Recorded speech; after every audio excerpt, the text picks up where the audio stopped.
आम आदमी पार्टी की राज्यसभा सांसद स्वाति मालीवाल से कथित मारपीट के मामले में आज कोर्ट में सुनवाई हुई। विभव कुमार के वकील ने भी कई तर्क रखे। कोर्ट में सुनवाई के दौरान विभव के वकील ने यह भी कह दिया कि स्वाति मालीवाल के संवेदनशील अंगों पर चोट के कोई निशान नहीं है और हो सकता है कि उन्होंने खुद को ही चोटिल कर लिया। विभव कुमार के वकील की दलीलें सुनकर स्वाति मालीवाल कोर्ट में ही रो पड़ी। वहीं एडिशनल पब्लिक प्रोसिक्यूटर्स ने कहा कि पद से हटाए जाने के बावजूद विभव कुमार वहां मौजूद थे, जो कि दर्शाता है कि उनकी मंशा कुछ और थी।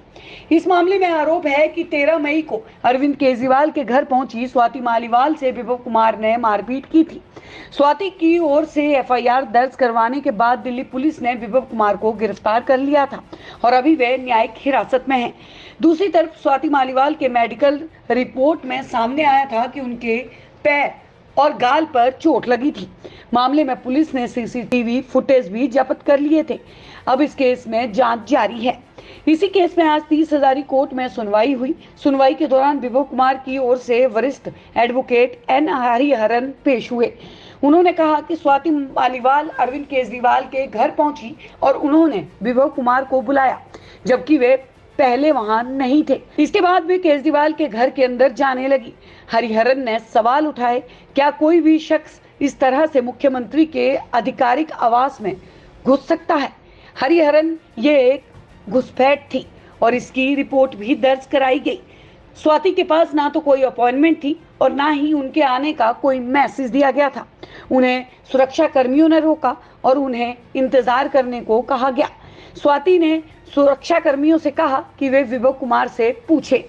एडवोकेट हरिहरन ने कहा, वे अपनी एफआईआर में जो कह रही हैं वह सही नहीं है। एफआईआर भी 3 दिन बाद दर्ज कराई गई।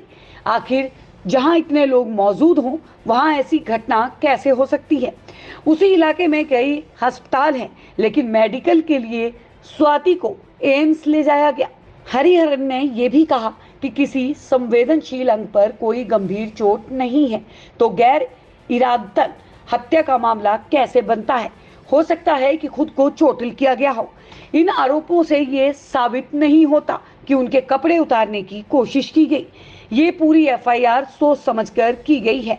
मैं सिर्फ जमानत मांग रहा हूँ, बरी करने को नहीं कह रहा। सीसीटीवी फुटेज जब्त हो चुके हैं।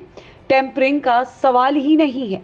वे 18 मार्च से कस्टडी में हैं। इस मामले में दूसरे पक्ष से additional public prosecutor Atul Srivastava ने भी अपनी दलीलें रखी। उन्होंने कहा कि गैर इरादतन हत्या के लिए इरादा होना जरूरी नहीं है, जानकारी होना ही पर्याप्त है।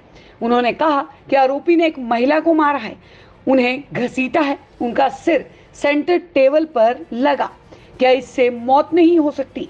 अतुल श्रीवास्तव ने यह भी तर्क रखा कि अगर सरेआम एक महिला को थप्पड़ मारा जाता है तो इससे एक महिला के सम्मान को ठेस पहुंचती है। अतुल श्रीवास्तव ने यह भी कहा कि खुद आपके चीफ स्वाति मालीवाल को लेडी सिंघम की संज्ञा देते थे। उन्होंने ये भी कहा कि आरोपी विभव कुमार तो पहले ही उन्हें के पद से हटाए जा चुके हैं, लेकिन उन्होंने स्वाति को नहीं बताया कि वे अब पद पर नहीं हैं और सीएम से उनकी मीटिंग नहीं करा सकते। अतुल ने कहा, ये दिखाता है कि आरोपी की मंशा क्या थी। इससे पहले ऐसा कभी नहीं हुआ कि स्वाति को अपॉइंटमेंट लेने की जरूरत पड़ी हो। आप देख रहे हैं सौगंध टीवी, सौगंध वतन की।